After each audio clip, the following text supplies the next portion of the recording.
Hello, hello. How's everybody doing? And welcome to Therapy of the Absurd, episode 49.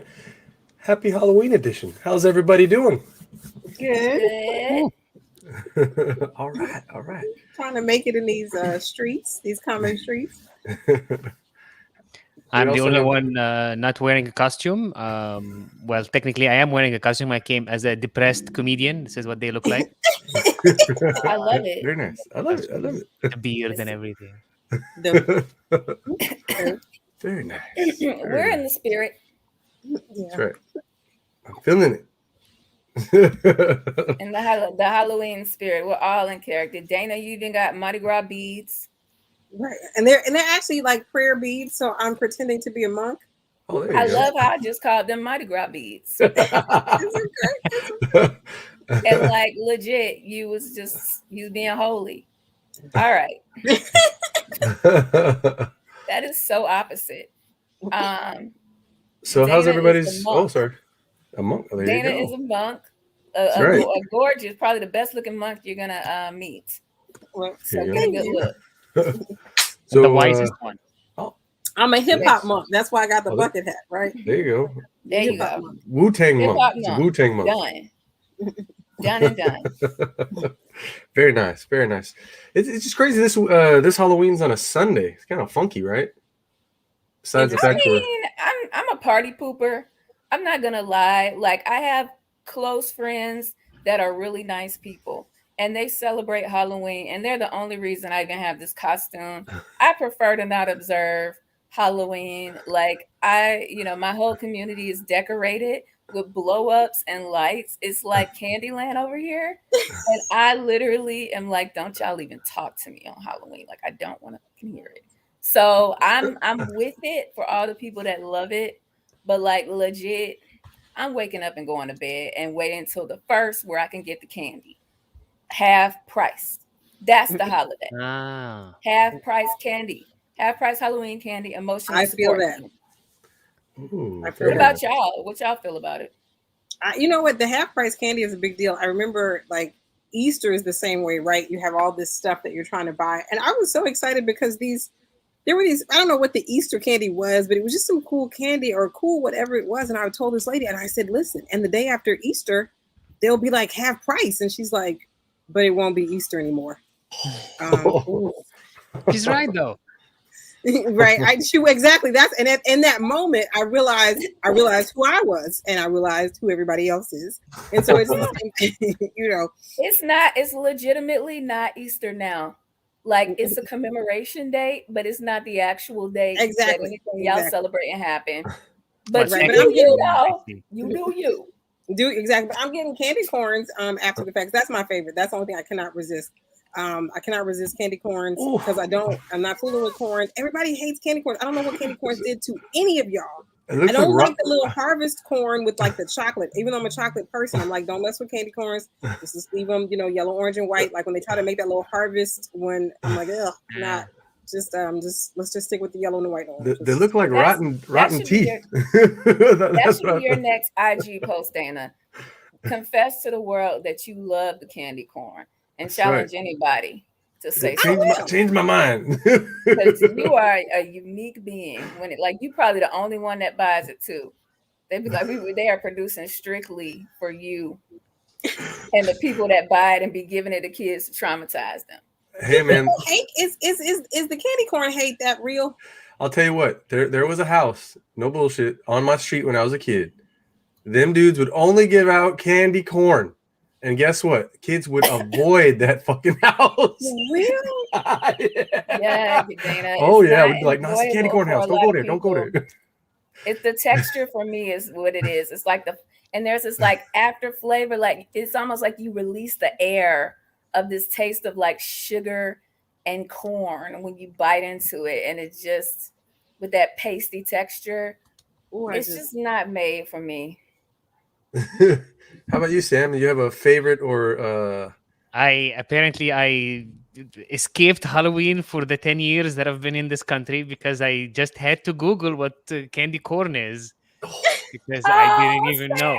Yeah. And that's the thing too. Like I've been seeing like a lot of like the online games I play. Sometimes you see like they change their theme because of Halloween and they put a bunch of candy corn. And now after I Googled it, I'm like, that's what they put. This weird little coney thing that I didn't get. It looks like a tooth. It kind of looks like I don't know if it's a molar or. We don't have to talk to your friend, Sam. I can't believe you've been here 10 years. You didn't know what a candy corn was. Who are your friends? He got real friends that protect him. I need to get on Sean and them. I need to get on the crew, Sean and whoever else. They protected you, Sam. That's how you know you got real friends because they ain't even bother you with that mess. We're 37. Like, why am I supposed to be involved in the candy world at my age? I have root canals to take care of. Candy is out of my dictionary for a long time. It's emotional support if you don't drink or have sex. So if you're drinking, doing drugs, or having sex, you really don't have to worry about sugar. But if you're doing none of those things, you need to be eating M&Ms as soon as you wake up. You need to be having Rice Krispie treats for lunch, or you're not going to make it. I really wish, but again, with no health insurance, dental issues here are a problem. Like, I don't know how you guys are doing it. I'm assuming everyone has dental health insurance here. Yeah. But it's something that everyone does. I got Obamacare. Like, I'm chilling right now. Like, I could go up in there. I got a good plan. I have to pay for the crowns though. Like my insurance will pay for silver, but I'm not doing that. I'm too sexy for that. So I gotta get porcelain, and so I gotta pay for those. So my insurance is doing the bare minimum. I do have some coverage, and I'm I wish I had known that they covered, because we had this conversation on after a show one time with Lindsay Loon. I wish I had known. I wish I had known that they covered the root canal. I just didn't know they didn't cover they don't cover nice crowns. But anyway, so that's all. So I just got 2 root canals. 1,000. Yeah. Nice. Mm-hmm. On that note, we were gonna do our best to go into our first hot topic. Let's see here. So Alec Baldwin, Rust movie accident. What thoughts, feelings? What's going on in your head? What do you think? What's going on? I don't. Tragic. Sure, tragic 100%. But I don't understand why the headline has Alec Baldwin in it, as if it was his fault somebody gave him the gun and he did the thing. Yeah, he shouldn't have been pointing at people, of course, all the gun safety stuff. I get it. But at the same time, this is not Alec Baldwin's mistake. It's mostly the crew's mistake, which, from what I've been hearing, this is not the first time this has happened. So I don't understand why the headlines are about Alec Baldwin when he has just been like just the end result of a series of incompetence. Like it's not his fault. In a Oh, way, yeah. am I I mean, wrong here? he pulled. Unfortunately, he was the tragic soul that pulled the trigger. Hmm. So I think so.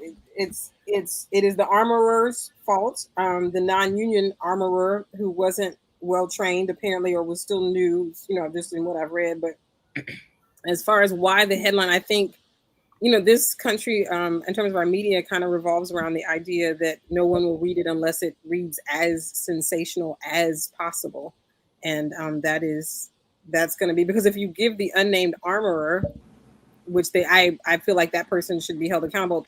You know, it's I don't know. It's interesting. I wonder what would be the response if it just said armorer does not, you know, whatever, like whatever the more accurate way to state it is. Yeah, I was watching a thing for ET Canada and then the ET Entertainment Tonight out here, and one of the things they were saying, the director, and I forget her name, so pardon me. The cinematographer or the director? Because the director is a cinematographer. Guy. Cinematographer. Mm-hmm. She directed a Western prior to this with Nicolas Cage, and they had a similar problem with the armorer of that film, Wow. where you know, stuff was going on that set that Nicolas Cage, even with the gun stuff, that he felt so uncomfortable he left the set till they got it ironed out and wouldn't come back. Nice. And so definitely not the first time something like that's happened, right? So that's twice, unfortunately, for this individual. I think it's the first time, other than obviously the Bruce Lee, the Brandon Lee, Brandon Lee. So this is probably only the second time that it's been this tragic. I don't think. I mean, I think you there may be a list of like people not doing well, but it's not turned out this way a ton of times. It's turned out this way now 2 times, and that's the, you know, the funky, wonky, terrible, horrific part about it. Yeah. You know, it is true, and I agree with all of you. It really is horrific. It's a tragedy, and to place it all on Alec Baldwin so early in investigation of what really happened, and they've honestly, I've seen so many stories recently, like you said, about the fact that the girl was inexperienced, that she had the armorer, she had previously had issues on a prior set.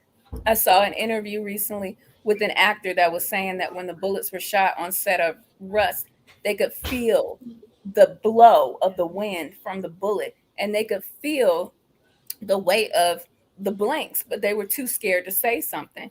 And then I see articles that say the morning of, the crew resigned with a letter citing safety issues, and that they were actually doing target practice with weapons. Now, I do know that I cannot claim any of that's true because unfortunately the news does not verify before they rush to report. So I'm just taking it all in.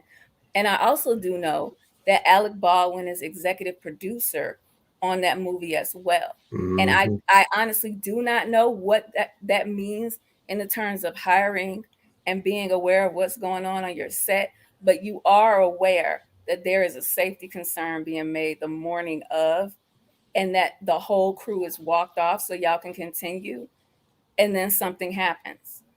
If that is even true, time will tell. But at this point, it is just a tragedy. And I'm going to hold my judgment because I really can't trust the news they're moving too fast without getting all the facts. And people's lives have been lost. And Alec Baldwin is alive. And even this armorer girl, until we know, we don't know, because she's 24. And they hired her to do all of the gun work plus another job, which allegedly a guy that was supposed to be the armorer that they were trying to look to hire, that was much more experienced and expensive, he told them flat out, you got to pay me a lot. I can only do this one job. And this is a recipe for disaster because y'all don't have enough money to be safe. Wow. And he did an interview. So at the end of the day, we'll see what happens. Okay. I have a question. Yes. So they have a gun for a scene that is firing what, blanks? Supposed to be, yeah. It's supposed to be blanks, but you can't tell the difference between a regular bullet and a blank, except that if you shake it, the blank has a sound of ball bearings inside. So if it's a live bullet or a blank, you really can't tell unless it's really tested. Okay, but on a movie set or is this a movie? It's a movie, right? Yeah. On a set, why are there live ammunition in the pile? Right. Yeah, that's to begin with. That's the problem. They were they're off time when they weren't on set doing stuff. They were using the guns to shoot cans, allegedly.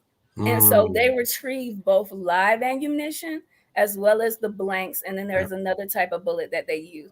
But the question is, why would you even use blanks? Because it was a rehearsal. It wasn't even, they weren't shooting a scene yet. They were all just rehearsing. And so it was the lack of checking the gun, because it was assumed that the gun was completely empty, as it should be. And that's what Alec Baldwin was told. Yeah.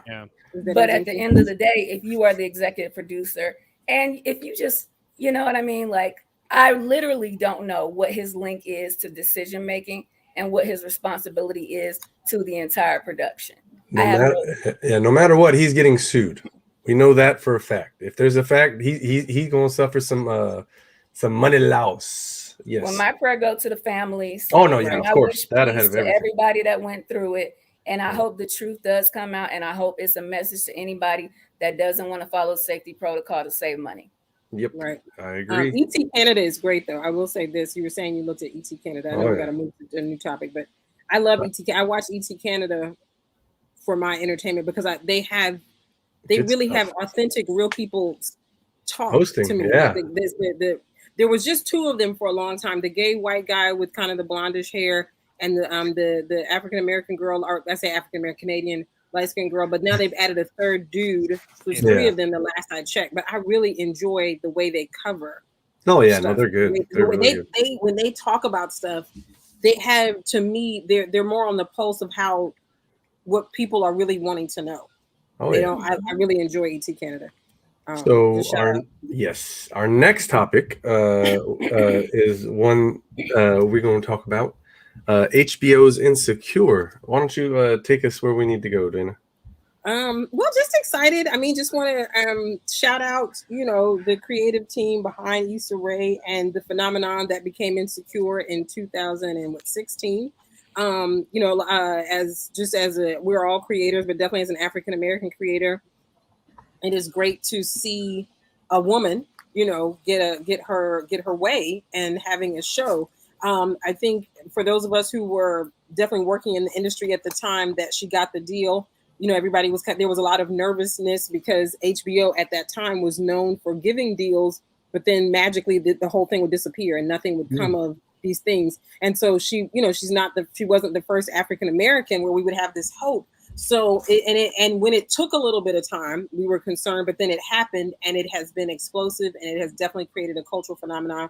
And I think most people, like any of us, we hate to see it go. And the prayer is that just like people look at the 90s as there having been this renaissance of people of color in sitcoms, from whether you're talking about Martin or Girlfriends or any of those things. And it always seems like there's this ebb, there's this flow, and then there's an ebb, and then there's a flow. So looking at, the space that Issa and Insecure opened, and then, people were already on their way. Obviously, we knew that at some point Tyler Perry would create television, with the same veracity that he'd been creating films. But, I would say that the doors, the cultural doors really open for people to be clear that African American content can't be denied in all of these spaces. And so, like anything, we hate to see all good things come to an end. That's it. So just excited. And then there was this niche controversy. I say niche, it's not niche to me, but there are, with the history of African American sororities and fraternities in this country and Divine Nine Greek organizations, one of the characters who's not a member of one of the organizations was wearing the letters, the insignia, the crest, And initially, I had heard that they had gotten permission from the organization for her to wear these things, but that has turned out to not be true. So now it has become, and they're one of the little mottos of the organization, or not say little, is that it's a serious matter. Like if you've ever been to what's called the step show, the AKs always, it is a serious matter, is what they say when they step. And so it has become a very serious matter because it's trademark infringement. That AKA, those letters, that crest, skiwi, all of it is trademarked. And so when you are using, any of those things without permission, that's a problem. And as was highlighted kind of in our pre-show and our, then the other part of it is because all of us are initiated, we pay initiation fees, we go through a pledge process, we have to earn the right to wear those letters and to wear that insignia and to wear any of that. And it's to see, I think it's one thing to maybe see someone in the colors, or whatever, but to see someone in the full on everything, it certainly is going to leave a bad taste in the mouths of those in the organization who all earned the right, had to go through if you've ever heard the term blood, sweat, and tears to be able to wear that. And, my biggest thing is this. I've been seeing people who make comments like, well, it's shining a good light. It's this, that, and the other. I don't doubt that. But what I think the tragic part is, and I can't speak for Issa's team, but for the rest of the world, what they don't realize is that all of the organizations in the Divine Nine, Alpha Kappa Alpha, Delta Sigma Theta, Omega Psi Phi, Kappa Alpha Psi, all these organizations are over 100 years old. They were founded in 1906, 1908, 1911, 1913. They are organizations that are over 100 years old. In the most loving way I can say this, TV did not make any of our organizations, and TV cannot break us. So in the end, this idea that, we should be glad, and I say we, even though I'm not a member of Alpha Kappa Alpha, I'm a member of the rival authority, we should be glad it's shining a positive light. Like that's not like the consolation. You know what I'm saying? We were all out here, we're all founded as service organizations. We were shining our own light from the day that we all came onto the scene. You know what I'm saying? So trying to see how it unfolds, because the national body of Alpha Kappa Alpha has posted a letter. They've asked their membership to kind of stop all the tweeting and the interacting with the whatever, and that the matter is being handled. It probably means something legal, and so we'll see how it unfolds. Hopefully that does not dim what we came to celebrate, which is that I'm still Team Issa. Like this is season 5, so we're excited. So, but that's it. I just think it's something it's worth a mention. Sounds good. Yeah, that's people go through a lot to earn the right to wear that stuff. So to do something like that, it does, I'm sure, feel like a sting or a very extreme form of disrespect. So I feel you. That's it's gonna leave a bad taste in folks' mouth. That's for sure. Would you like to bring up our amazing guest? I would. We're already at that point. Wow. I know. And just definitely and Victoria knows. Victoria didn't pledge, but she's got plenty of friends who did. So I totally concur. I can't add nothing more. I'm ready for the guests too. I feel like you covered it, like rooted to the tutor. It's covered. I remember that. Rooted to and the if tutor. you don't know, now you know it. And I hope I love it. I hope it gets resolved. Like that's me too. That's it. Yeah. Me too. I agree. That was Dan's favorite. Rooted to the tutor. It's like you did that. I love that. That's awesome. We are excited to have an incredible comedian. You've seen him so many places, Flappers, on Clubhouse, Uncle Clyde's comedy contest. He even, you guys, made Tiffany Haddish laugh. Tiffany Haddish said he was funny on Clubhouse. And he is just an amazing comedian. And I've learned a lot from him, and I just think he's amazing. And so we are happy to, and he just actually came, he was in LA. He's kind of been, to me, on as a Tribe Called Quest says, he's been on an award tour with the mic in his hand. You know what I'm saying? Like he's been here, up to San Francisco. He's from Canada, all th's things. He's from India, immigrant to Canada, and just now on the broadcast of Therapy of Absurd. Please welcome to the broadcast, Ashwyn Singh. Oh, hello.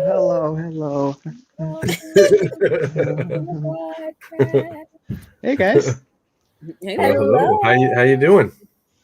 I'm doing great. I'm so happy to hear all these things Dana's saying about me and all the things I did, and I'm so happy to realize I have much better credits today.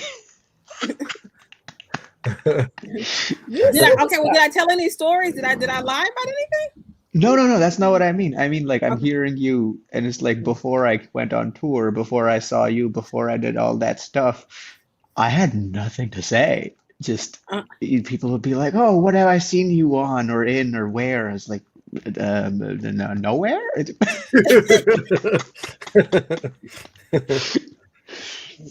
Yeah, it's like it's like when you go to like oh I mean I don't know if you would get the reference, but Sam might actually. But I went to get for permanent residence, they make you give like proof of address and stuff, right? So they were like, prove to us that you live in this house. What proof do you have? And I like went to open a bank account, and they do that same stuff. They're like, oh, like what's the it's like what's your like this documentation, this passport. It took four different bank employees and six different forms of documentation to get me, an immigrant, a bank account, wow. right? Yeah.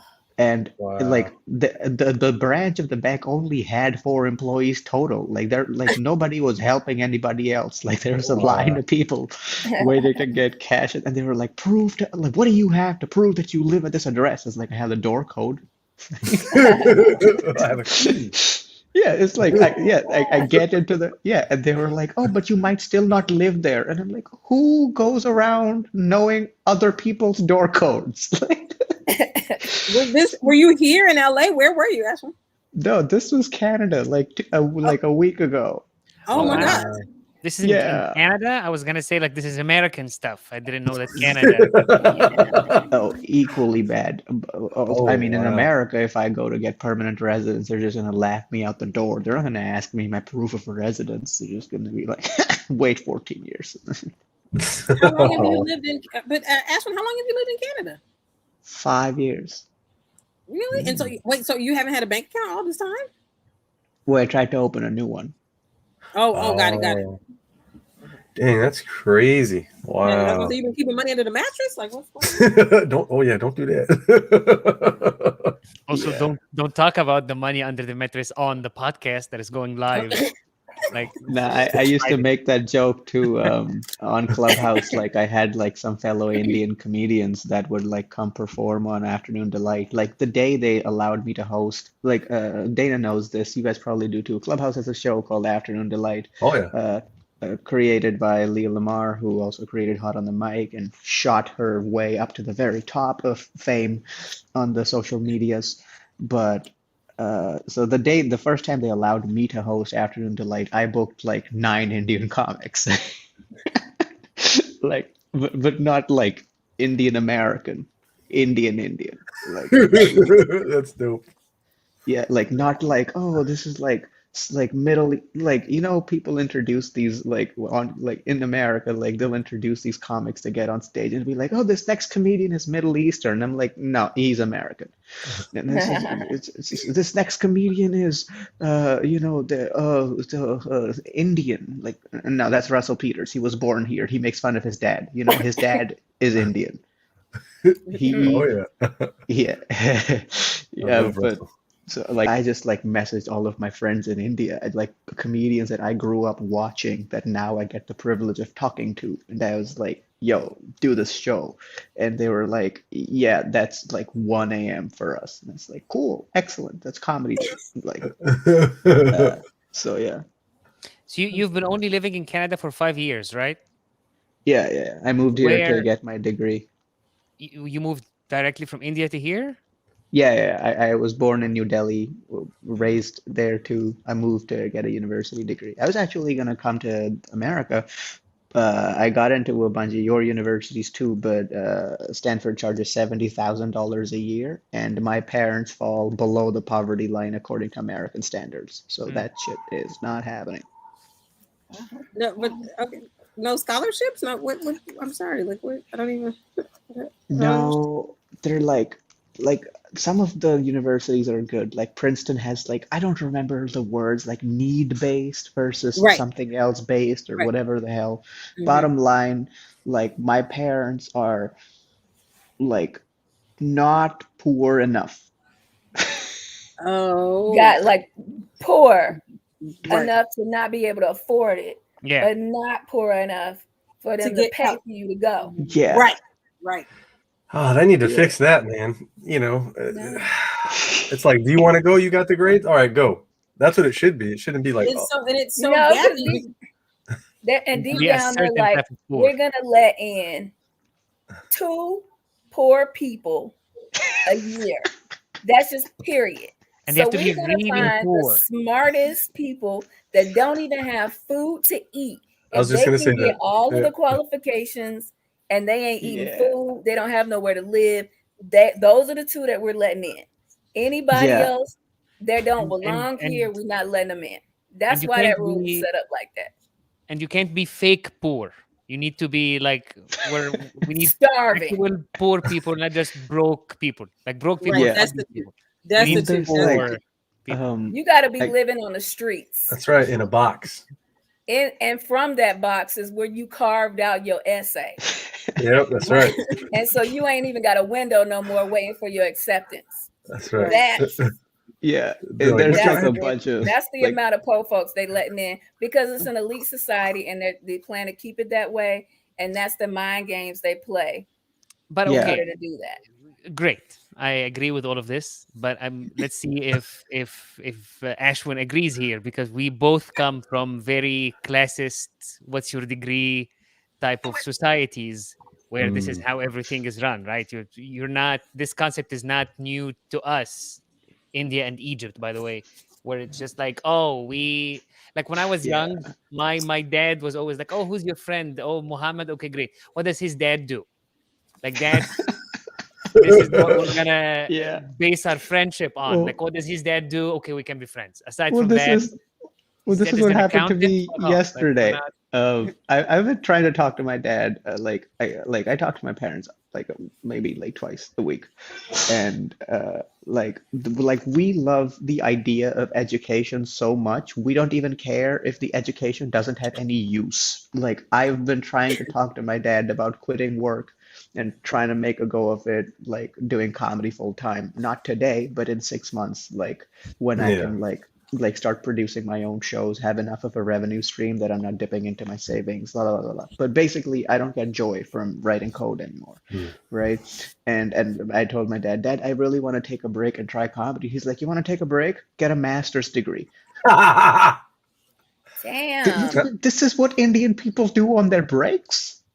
And Yeah. and also and there's no like, I think this is just like the generation before us that was just taught if you get an education, you will get a job like pronto, Yeah. right? But that's not how that works anymore. Like, It's not accurate.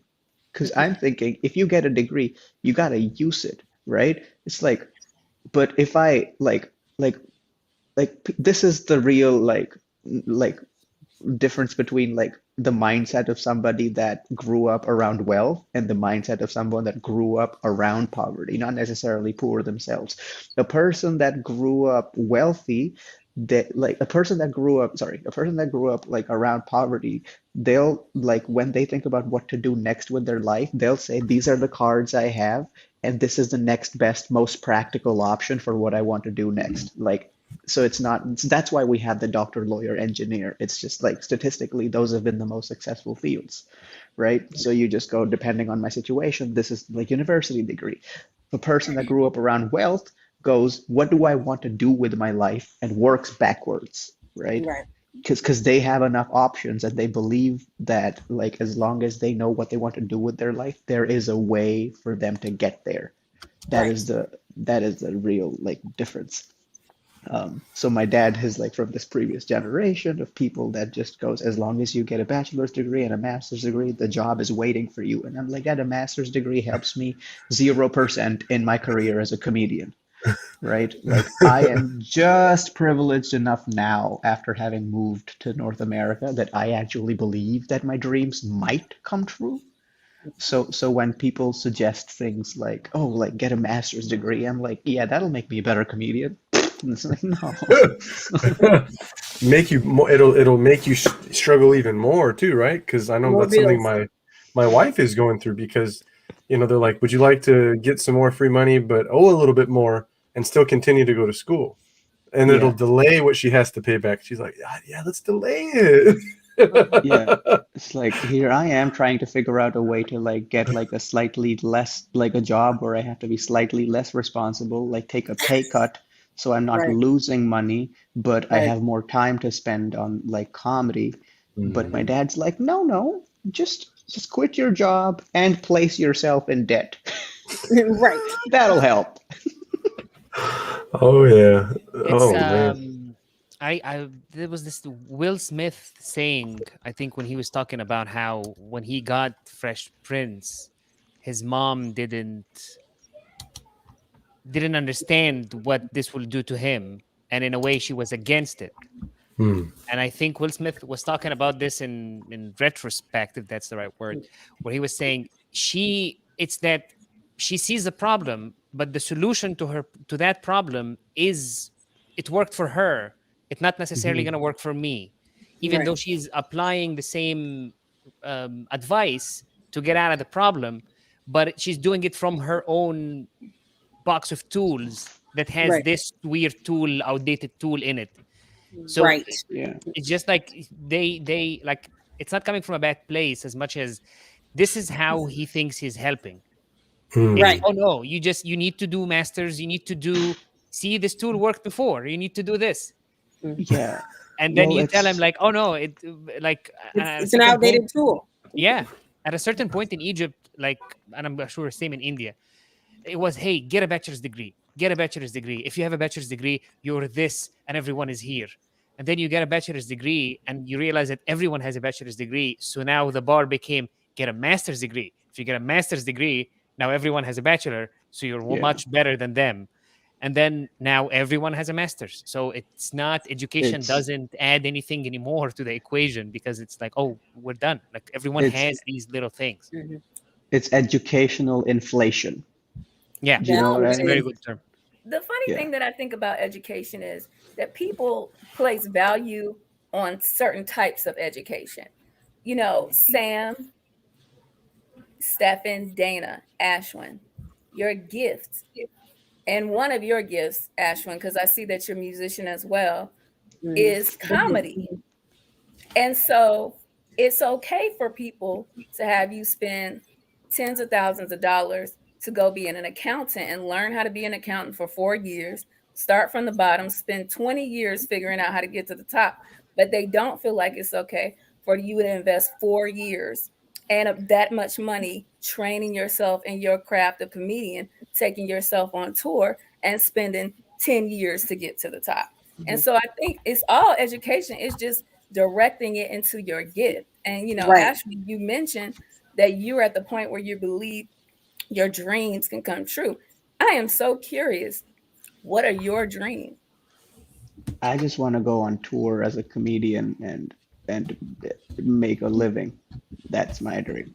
Yes. Yes. It's like and Doable. Mhm. like It's so doable. every well, yeah, well, I'm yeah, like I can dream, but I'm still an immigrant. Like I want realistic dreams, you know? Like I Ashwin, I come mean, on, man. What it's is saying? somebody.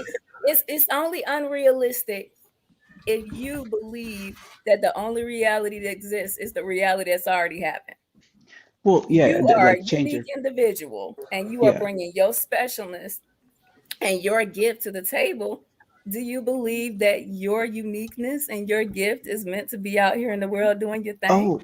Oh yeah, yeah, yeah. So I guess like funnily enough, it's like okay, first of all, like making it as a comedian on tour is hard, Yeah, right? It's yeah. incredibly difficult.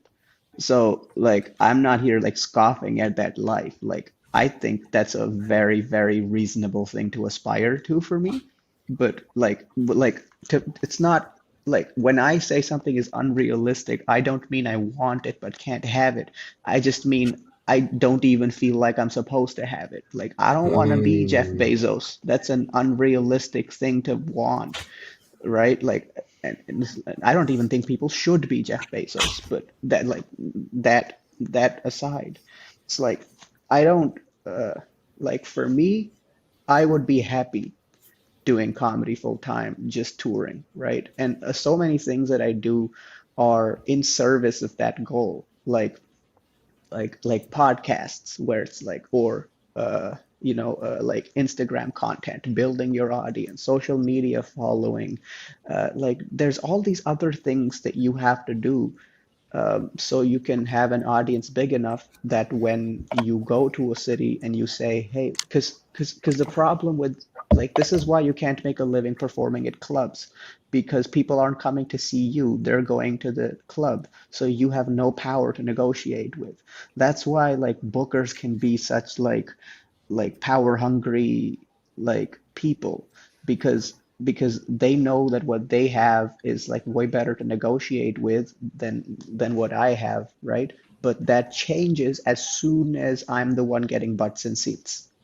The day if I say, come here, sit here, have a drink, and listen to me, and people show up, that's the day I stop needing clubs, right? And the Oh day the yeah, clubs yeah, start facts, needing me, facts. Yep. right?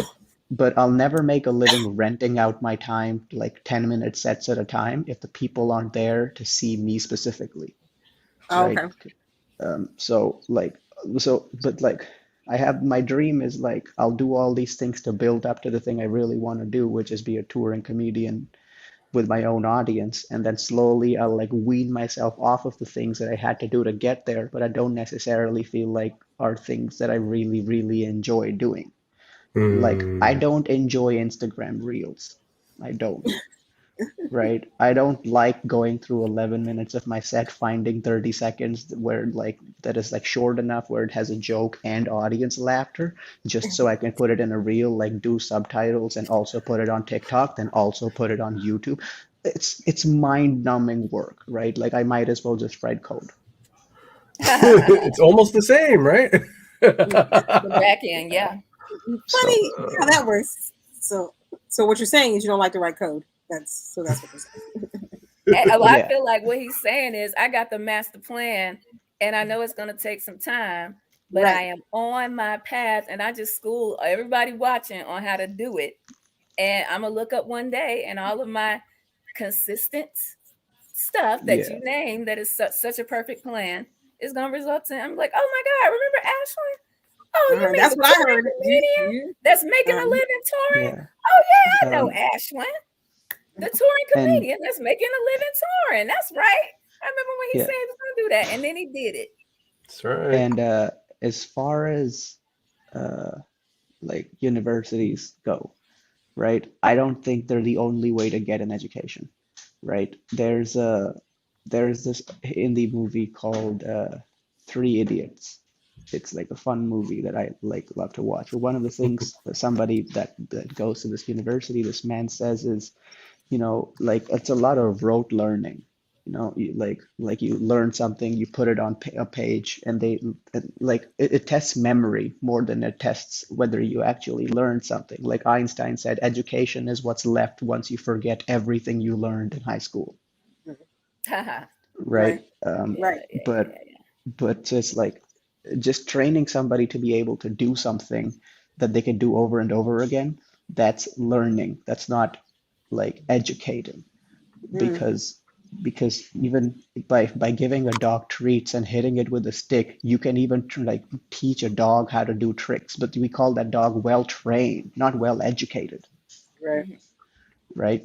So it's like you can get an education sitting in the library for hours on end for 4 years, like, and it would be the exact same education as something that you had to go to university for 4 years.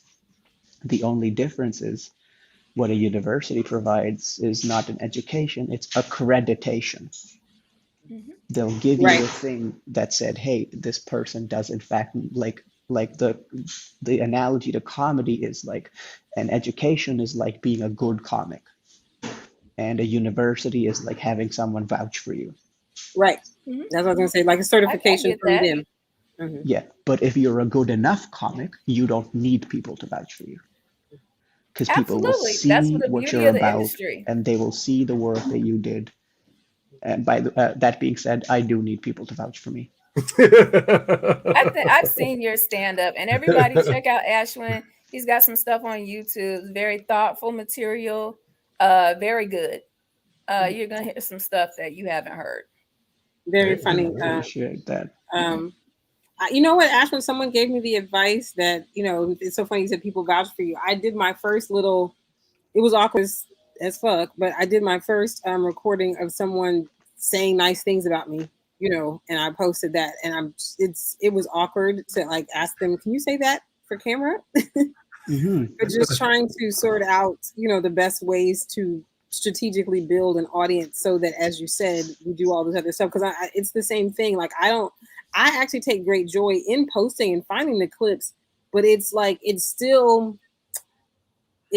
developing content that is serial and that people will follow you, the train up. So there's like, because for me, if I could just post like my clips from my work, I would enjoy that. But this other piece where people kind of latch onto you in larger numbers for these more viral produced pieces, that's kind of driving me nuts because I have ideas, but I don't always feel like I have the production capacity, and I have lighting and things in my home, but it's just like, how do I'm trying to figure out the serial thing, like trying to figure out like the series, like the kind of thing. But I agree that you've laid out the master plan, and I think any of us are trying to work it, and there's nothing.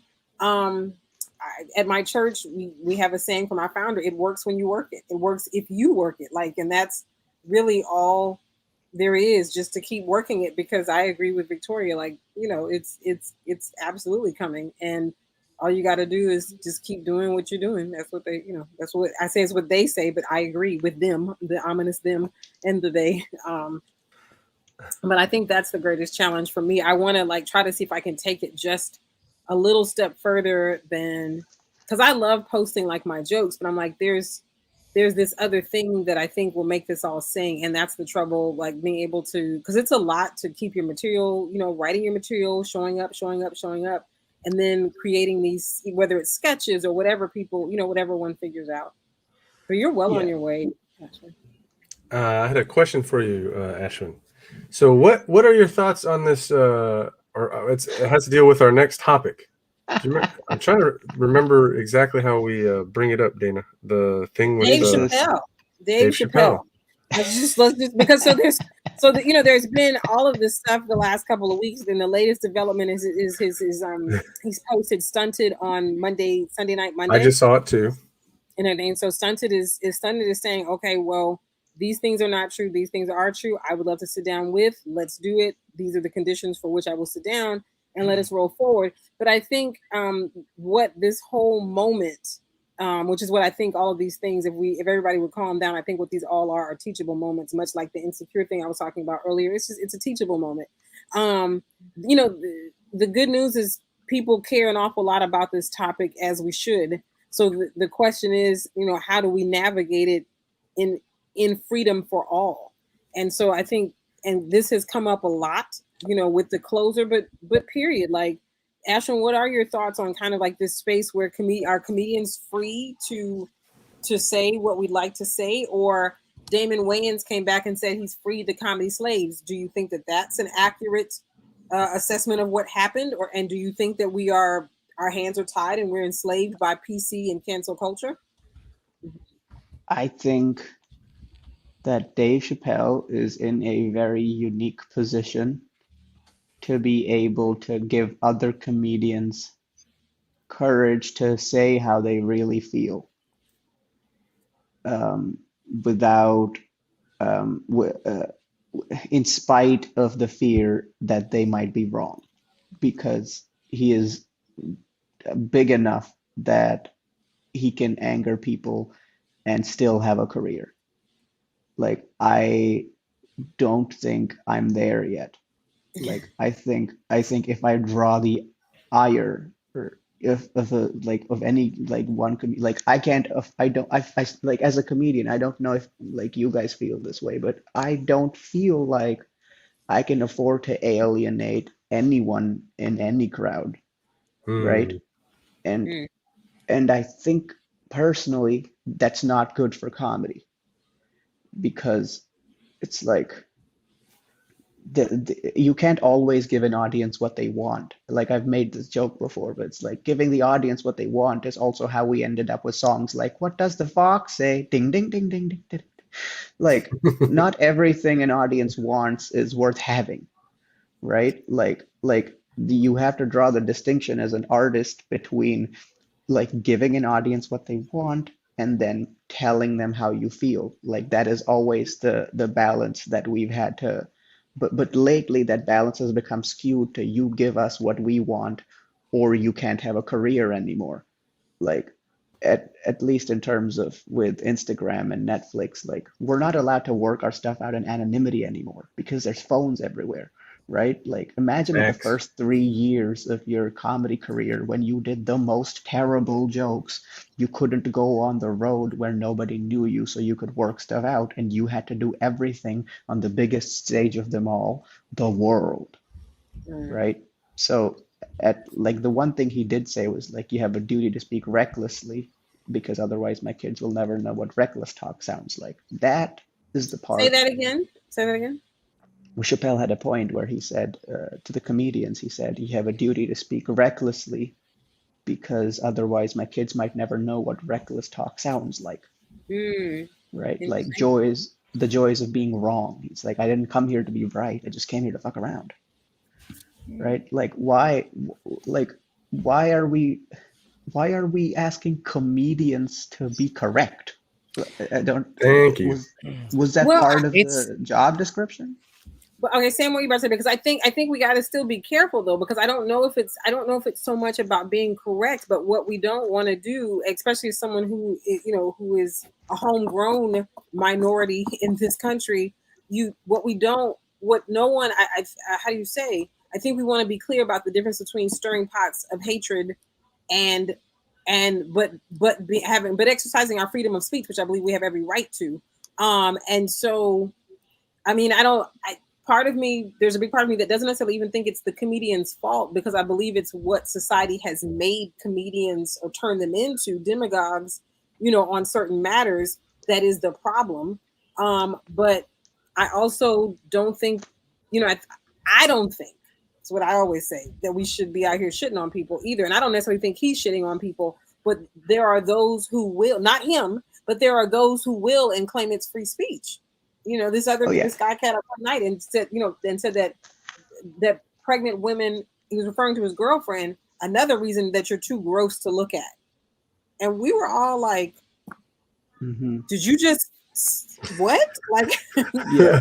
I think you know, the distinction there mhm. is that I, like you probably, am extremely tired of being asked to defend bad comedians. Mm. That's not what I'm here to do. I'm not like I have a joke about this where I say like 'cause there's some comedians that go like how is my comedy going to be provocative if I can't use racial slurs? And I'm like, well, you could be talented, right? That's the joke. That's all of it, right? So I'm not defending like every idiot that thinks like saying something for its shock value is what being a comedian is all about. That's not, I'm tired of defending those people. So make Mm. no mistake, I don't defend them, I tolerate them, Mm. right? But I don't think Chappelle falls into that category. Nope, Like I I'm agree. pretty sure that Dave Chappelle knows the difference between what's funny and what isn't, right? and So when, yeah, I got it. Um, he's, I'm gonna he, take my laptop upstairs. Ashwyn's getting kicked out of the Airbnb. No, Why They're would like you do Chappelle, that? you can't talk about Chappelle in here. We'll He kick talked you about out. Chappelle too much. He sounded like he was on Chappelle's side, so the owners were like, "Get out of here." They're like, You no, cannot man. you cannot stay no, here. no, I'm just no, no, I'm just going upstairs.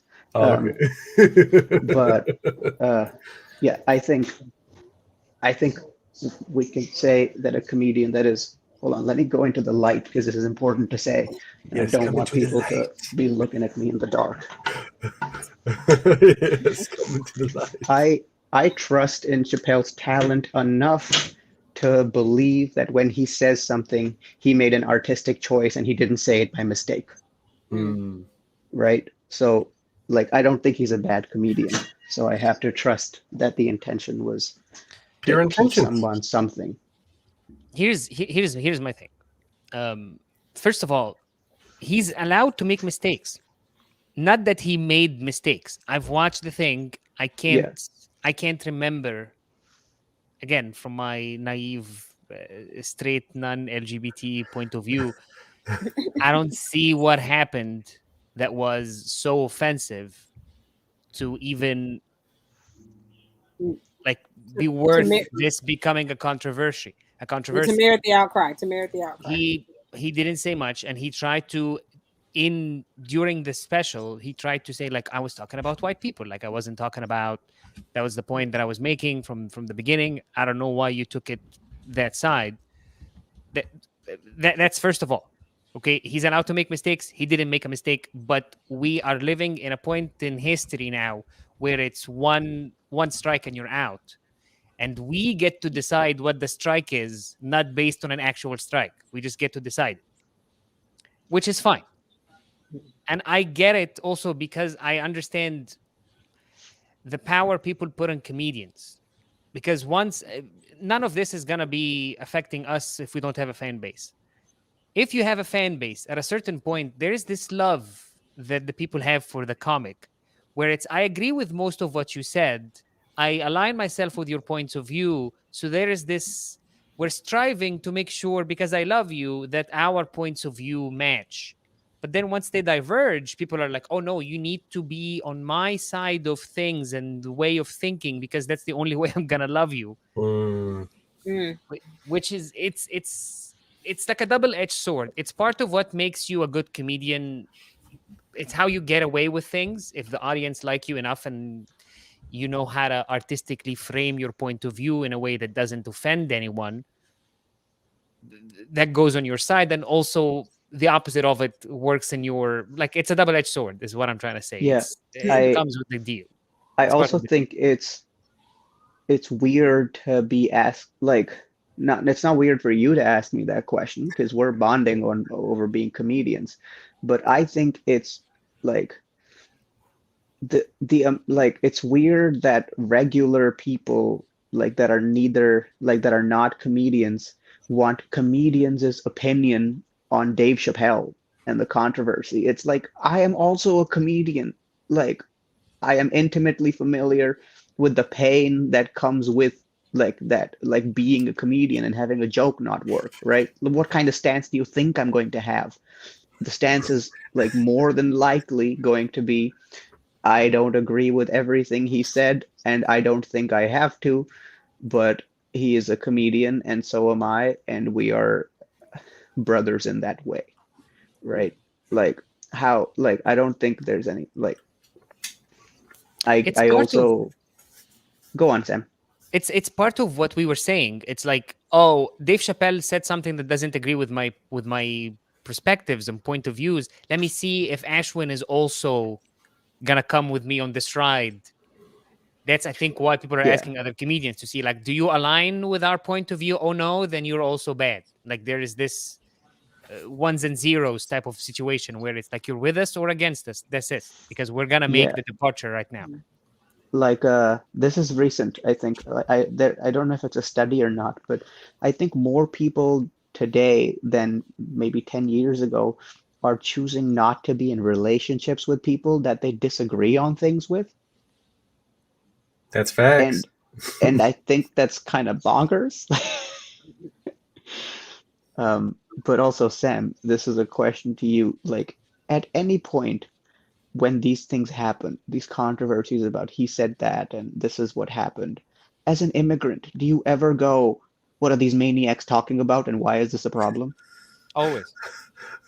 That's my first option, and then I start formulating like non-biased opinions. But Yeah, no, I because get that it. is my genuine reaction when It's I how in touch of your, like, what's happening, current news and culture back home, are you still in, being an well, immigrant for 5 or 6 years now? Are you still in touch with what's happening in your country or no? yeah, because my parents still live there and so does my brother, and I like go back every once in a while, and it's the news is, like this is something someone legitimately said to me, okay? I don't know why I decided to have a conversation with a stranger on Facebook. I I fault myself for that. I should not have done that. Yes. But people were talking about uh, freedom of speech, and I said, like somebody had said, we're not at a point in society where people are actually being stifled. Cancel culture doesn't exist, basically, was the point that they were trying to make, right? And I said, well, a comedian in India was just sent to jail for not making a joke about religion. Like he didn't actually Not make a joke about religion. Somebody thought he kind of did or might and called the cops and he went to jail, actual jail, yeah. Wow. That's hardcore. right? That happened this year, Wow. right? And I said, and I was like, yeah, so like a lot of these ideas of like, oh, like cancel culture doesn't exist, freedom of speech doesn't need to be defended. They're very like Eurocentric ideas, right? Hmm. Because Western. people get shot in the head for saying the wrong thing all the Yeah. time in the world, even today, Mhm. right? So like from that perspective, I think it's a privileged opinion to have, to be like, oh, like people that can say the wrong thing still have careers, right? It's like, what are you doing? Like you're canceled. What are you doing? A smaller theater than you were doing last year? This is your cancellation definition. Galileo got canceled. Okay, like you. I'm so with you on that, Ashwin. And like, Sam, as well, like I get where you're coming from. Dana and Stefan know I kind of stay off of this topic because I'm one of the very few comedians that's like, I really don't roll with Chappelle. I don't believe he should be canceled for speaking his opinion. Um, he's just not for my style of comedian, but I do believe he has the right to speak his truth, speak to his fans. And I also believe, yeah, it's super Western. When we hear something and we don't like, we protest it. I mean, Issa Rae had a girl wearing pink and green on TV, and the AKAs lost their mind and they wanted her to pull the episode. I mean, that's kind of what we do. We speak up, we speak out, we protest. And it really is nothing like what is going on around the world. And the But it, truth Yeah. is, like, we do have to protect people's freedom of speech. But also, if someone gets up on a podium and projects something out to a million people who choose to watch, Hmm. and a few of those people want to respond, that's kind of what happened. Yeah. And I don't And see anything wrong with that. this is okay. the last thing I'll say about the Chappelle thing. Uh, the Closer was far from my favorite special of his. Fair. I loved Age of Spin, and I loved I think either Sticks and I think stones. no, either the Bird Revelation or Equanimity, whichever one he recorded like in a theater, not at the store. But those were the two that I really loved, and I go back and I watch, right? What I will say is we want like all of our heroes to be perfect, but they never are, right? We only ever get to have flawed heroes in this world. Like a man came up to me the other day and said Gandhi was racist, and I was like, yeah, and Hitler never cheated on his wife. Like everybody knows who the good person is in that scenario. Like you can't but Gandhi did some terrible things, right? And so it's like, but he did free a country from like help free a country from indentured servitude. So, but and it's like, so this idea that we can't like appreciate that our heroes are flawed, I think is broken, right? I'm Human sure, beings aren't perfect. yeah, I'm sure Chappelle said some stuff that wasn't the best joke. I have personally not laughed at many things that Chappelle has said on occasion. I still think as a comedian that I like him and I appreciate his work. And I think I'm allowed to do that and also recognize that he is a flawed human being. And I'm cool with Absolutely. that. I totally agree. And anybody that says that, you shouldn't, that's on them. I think everybody has, even in the LGBTQ community, even trans women directly, they all have their own perspective of how they receive that same special. And so it's really to the person. And I think honestly, It's not my place to tell somebody else what hurts them. Right. And it's not my place to tell them that they can't say that hurt me. But Right. it's also not my place to tell somebody that they can't speak their mind and their opinion if it's not causing physical harm to somebody else. Everybody has the right to speak their mind. This is how I believe, and if someone else has the right to say that personally hurt me, and even though I'm sitting next to them and it didn't hurt me at all, I can't tell them, well, because I'm not hurt, you shouldn't be hurt and you shouldn't say anything. Right. Yeah. Yeah, and I gotta give Ronnie Schoonover, whom we love, a regular listen. I gotta one of our friends here. Whenever someone, and I love you, Ronnie, so don't take this the wrong way, but whenever someone ends it with, it really wasn't that bad, but unless you are part of that community, not just as an ally, this is how I feel. That's not really your say. Like, it wasn't that bad for you, but for the person who is dead center of that community, they have a right to how they feel, and as Victoria just highlighted, they have a right to then speak out according to how they feel as someone, far more directly affected by, and if not in potential, if they feeling more directly affected by the comments that were made. And so that's my biggest thing. Like, I feel like like Sam, like I felt very strongly that this was far more about race than what people realize. But I also get that if these other things that were said, because they were said, hit you this way, I'm going to give you that fight. But by the same token, I feel like Dave has a right to say, what he said. I think, love you too, Ronnie. But I just think it speaks to, and Ronnie, what you highlighted is, I think, the place that we all need to be moving toward in this teachable moment, that none of us has the right to say what it is for somebody else. But if we're all in this pot together and we care enough about each other, then let's kind of figure out what's going on. And I definitely applaud Dave for beyond, because I'm definitely a fan. I applaud him. I applaud that aspect of it. And it's the same way I feel about the other situation we talked about. I feel like we're at a new normal. Sam, you said this moment in history, we're at a new normal where these where lots of great minority groups and reasons to fight and to speak up and to be heard exist more than ever. And if there are ways for us to come together on it, let's seize the opportunity to do that.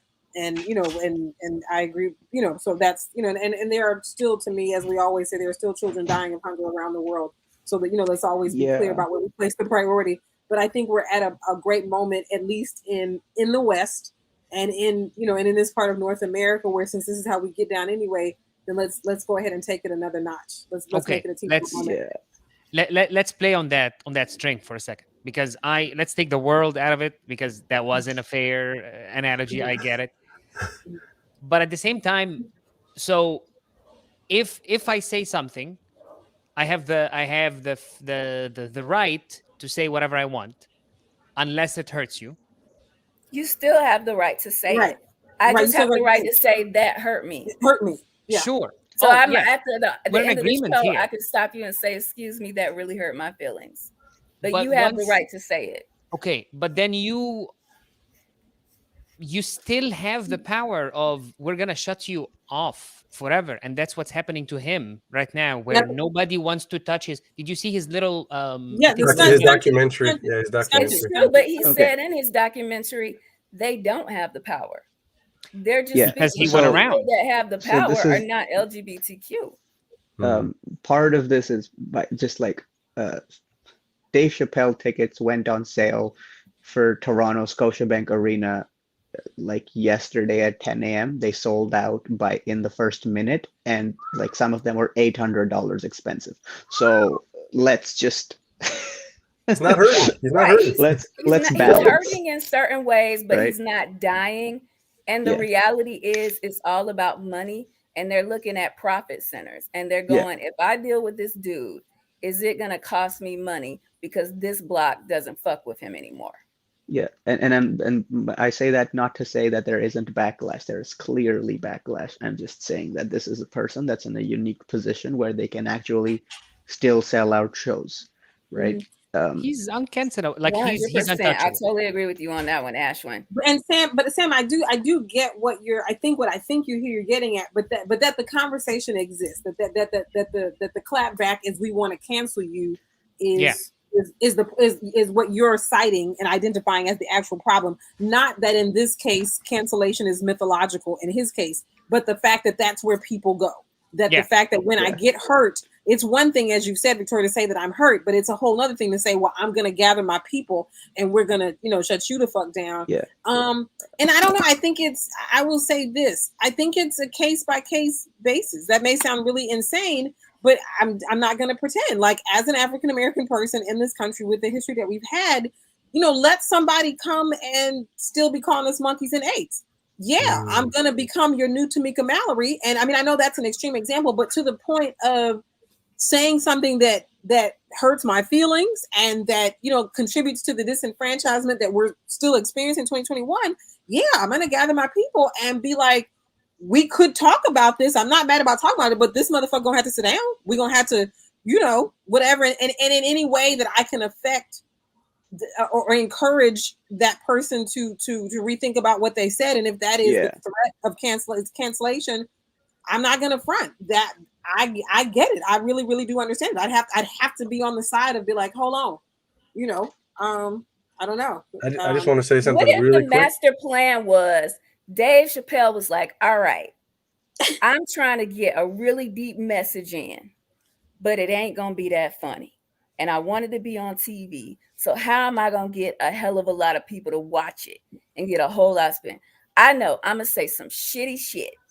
And when I get on there and say some shitty shit, it's going to be in every news everywhere. And then people are going to watch this and have the patience to watch all the way through and get my message. Because if you started out saying, this is going to get me canceled, you know what you're doing.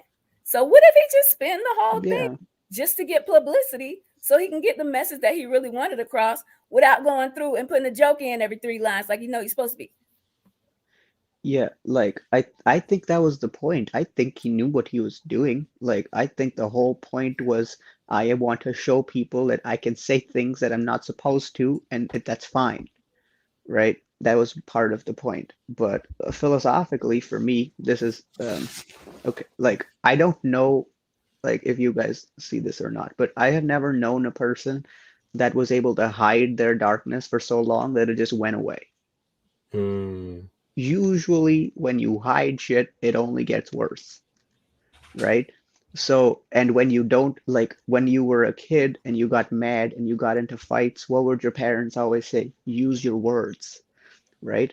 The point of diplomacy and conversation is that it prevents wars and actual fighting, right? That's why talking to other people is important, right?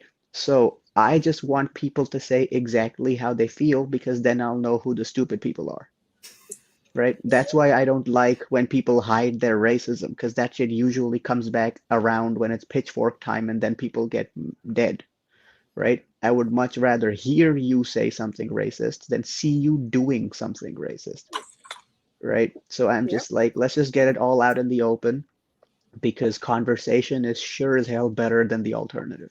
Oh yeah, that's the I one totally thing. agree with that. That's the one thing that we have to agree is that he's whether we agree with it or not, is that he's helped push the conversation forward. Whether you agree with that or not, because I don't, I remember it being talked about, but not as much as it is right now or in the past 2 or 3 weeks. I think That's the one. Go on. I'm so sorry. Sorry, and I'm so sorry for cutting you off, Ashwyn. That's the beauty of it. I watched a interview with a comedian, and I wish I could remember his name because he is big time. He was on CNN, and what he said was like, honestly, it's no point in Netflix employees meeting with Chappelle. He doesn't have anything they want. They need to meet with their executives.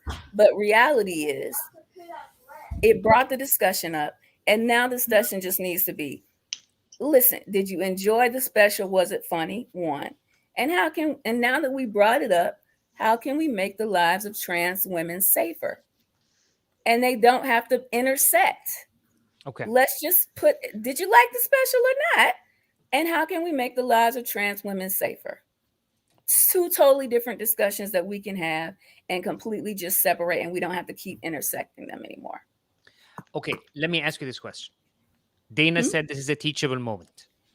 All right. We don't have to, I as a straight person don't have to I can't, it's not my place to say what, if this was offensive or not. We agree on that.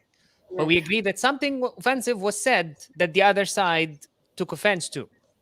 I, as on the bench here on the neutral side, I just want to learn what is the wrong that happened here, so that in the future I don't make the same mistake. And but it's a That's very good question. beautiful, Sam. Yeah, Right. So that's a brilliant And thing. that's generally what the conversation should be. But And what is the mistake? that's what I was gonna say. I want to learn. It's 9:14. It's 9:14. So just so y'all know, we're at an hour and 14 minutes if in. you want to stay behind, Sam, for the after party, I can personally share with you a little what behind. I felt Apologies. like one of the mistakes could have been. Yes, so but this we're gonna have to have fun soon. So we got to put this on the table. You highlight something very powerful, though, Sam. Because beautiful, Sam, and that's why you'll never get canceled.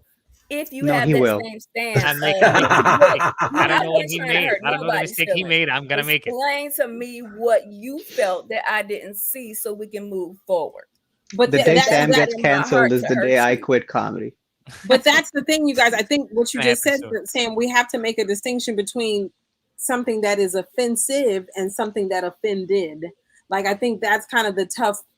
That's the, and maybe it's not for maybe anything that offended is offensive, but that then becomes very subjective and relative then to whom you're speaking with in that moment. And so I think again that the most important thing that can be done, and like you said, you guys are willing, the after party may go forth, is there has to, which I think only the offended and the person who said what they said can work out. You know what I'm saying? Like, that's what I was just saying to Ronnie, that Ronnie's saying it's not that bad, but like not that bad relative to who, Yeah. And so that's the thing. So it's because there's somebody that's going to say that no mistake was made. And there may be like Flame Monroe. We were talking about Flame Monroe, who is, card carrying LGBT trans woman, who said she didn't see anything wrong with anything. Yep. So and she is someone who, as far as I know, still represents the community well. She does.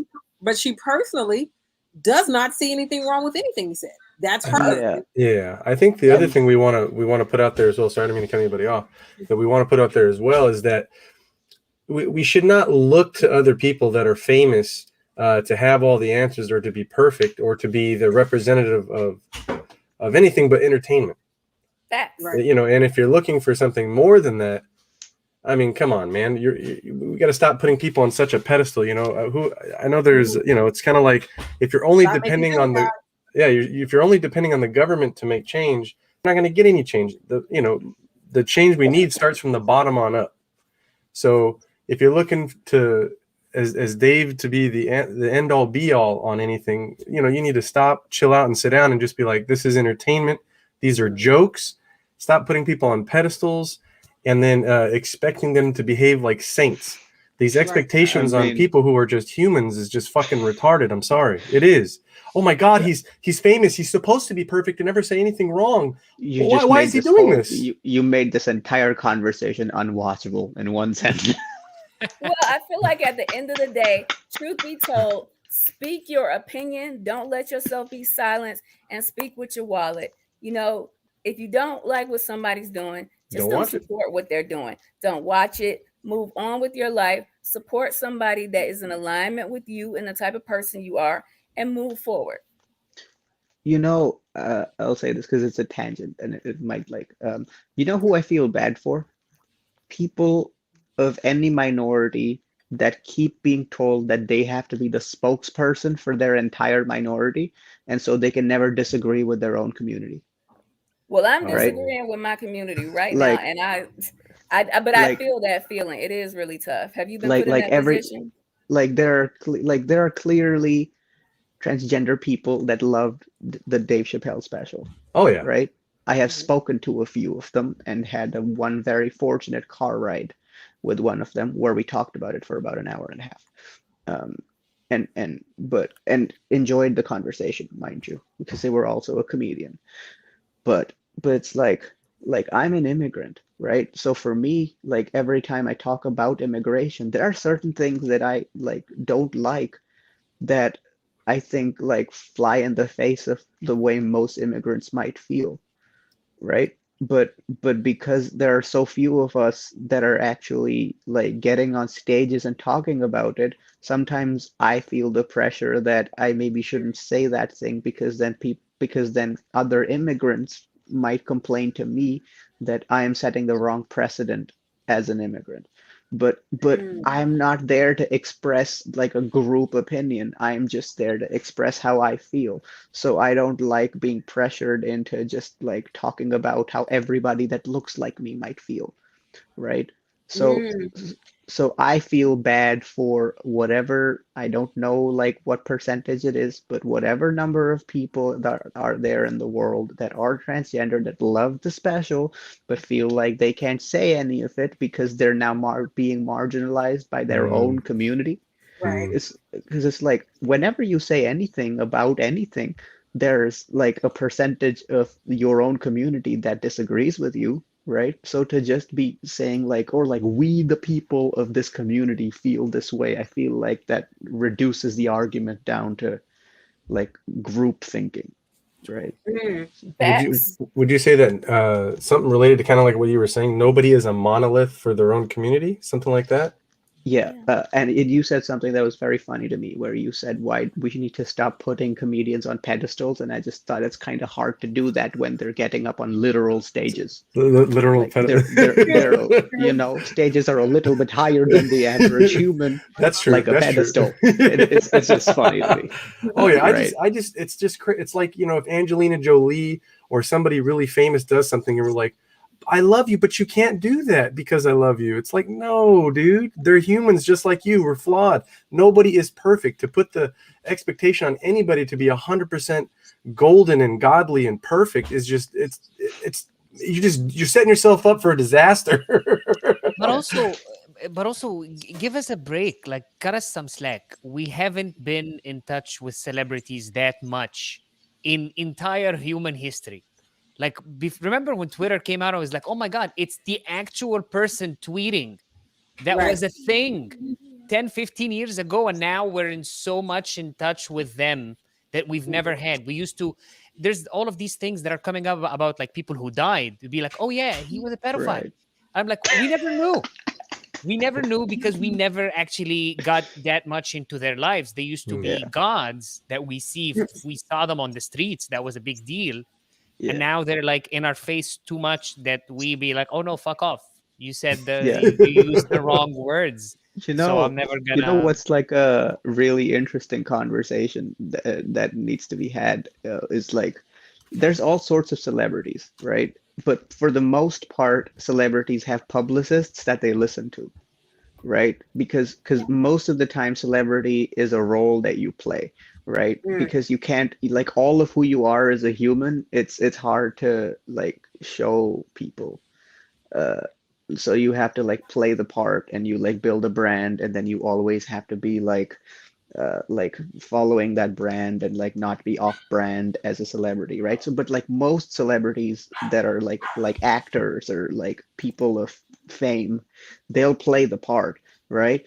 I think the reason we're having this specific conversation is because comedians are the one kind of celebrity that are just like, nope, I want to be silly instead, and they stop playing the part and they stop being off like on brand and they're just like, nope, I'm a flawed human, I'm cool with it, here is a thing that I think it is flawed, whatever.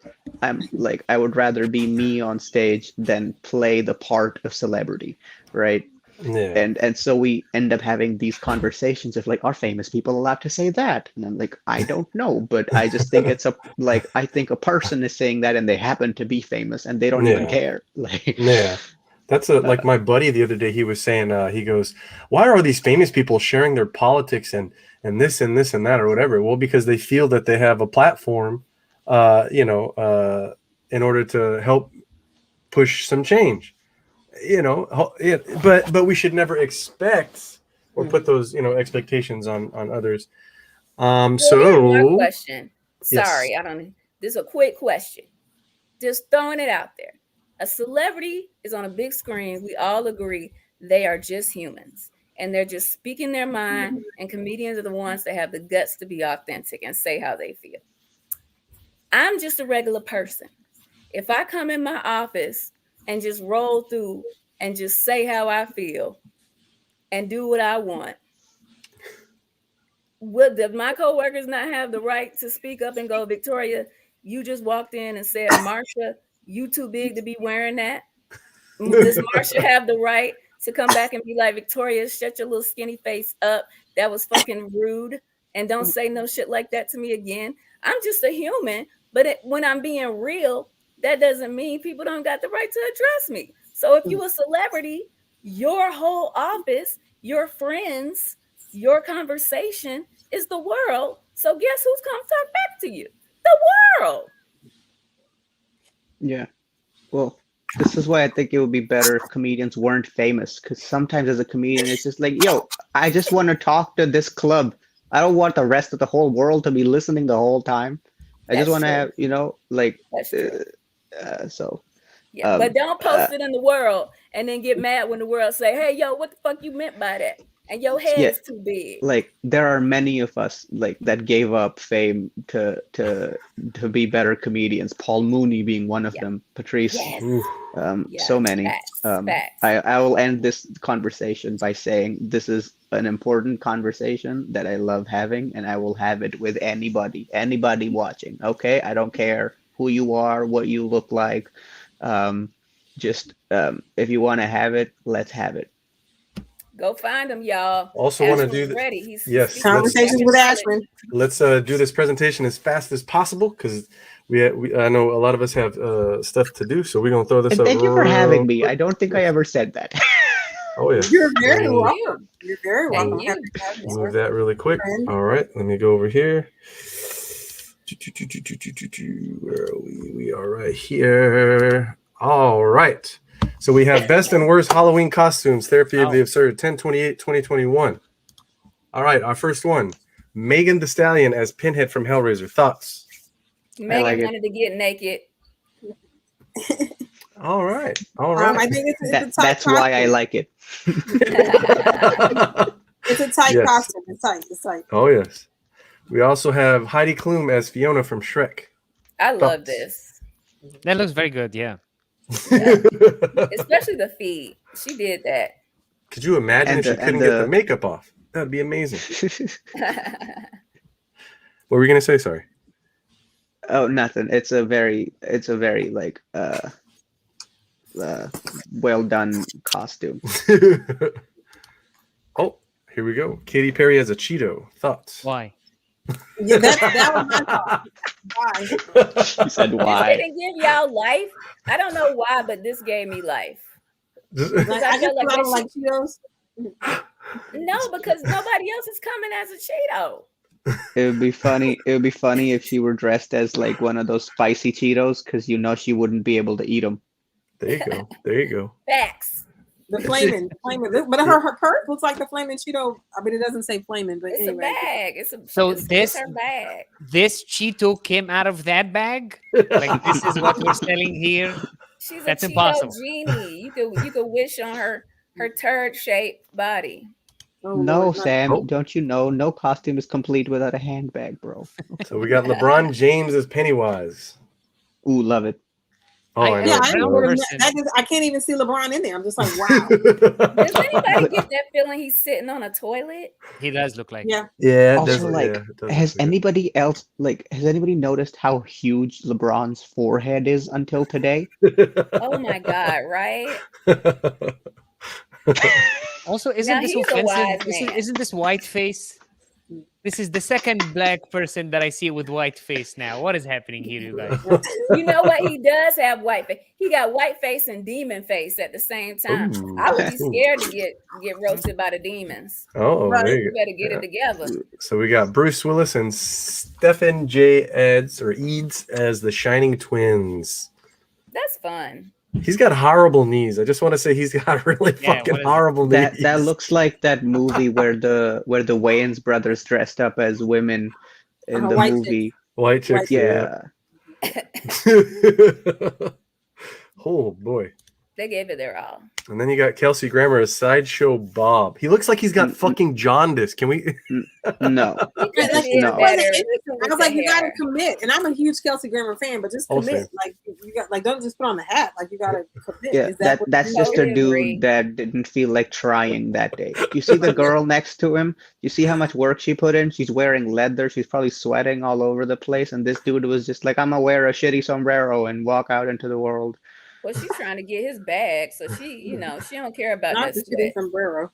Not the shitty sombrero. I He don't like looks his like shoes either. he looked like Goku. Oh yeah, on Dragon Ball. Yeah. Then we have Jamie Lee Curtis as Marion Crane from Alfred Hitchcock. Psycho. Very nice. Like she can do no wrong. I'm a huge fan. Very nice. Oh yeah. And for Yeah. those who don't know, her mother is the original actress who played Marion Crane in the movie Psycho. Wow. Beautiful. Are we still doing Jamie Lee Curtis when you play whatever type of yogurt that she ate and talked about pooping? Is that still? So crazy. The Can we stop that? Just trying to bring that back because that's all I can think about when I see this lady.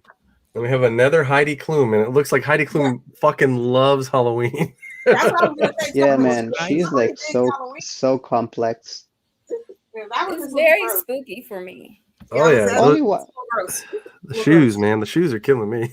What's going on with her vagina? Again, like Only shout white out to people women. have so much time on their hands to put into costumes like this. Here's my Seriously, thing. like, I It's not can't. just the costume. After you do the costume, you're like, oh no, and then I have to make sure that I'm wearing heels. And why does she Top of have all to of- she's circulating her breast tissue. It's like she's got the tubes. What is it? Sucking it out into her shoulders and pushing it back in. I don't understand. She's why that's even recycling. necessary. Recycling. Recycling. She's just about to go hiking. Okay, that's a water bottle. Rihanna can do no wrong. Oh yeah, we got Rihanna. Oh, I Rihanna. love this. Yeah, Teenage I love Mutant Ninja this. Turtles. Rihanna Cute, and Squad. Yeah. Where's- that is media journalist speak. We don't know anybody else's name except hers. I just wanna say whoever played Master Splinter is one lucky dude. There you go. And then we want to wish everybody a happy Halloween. All right. So happy Halloween, everybody. Happy Halloween, everybody. Ashwyn, Yep. love you. Sam, thank you so much. Thank you for I having will be me too. dressing up as Justin Trudeau. Oh, dope. All right, very nice. So thank you Good so night, much, everybody, everyone. for tuning in. And we will see everybody the Thursday after next. Everybody have a safe, happy Halloween. Thank you so much.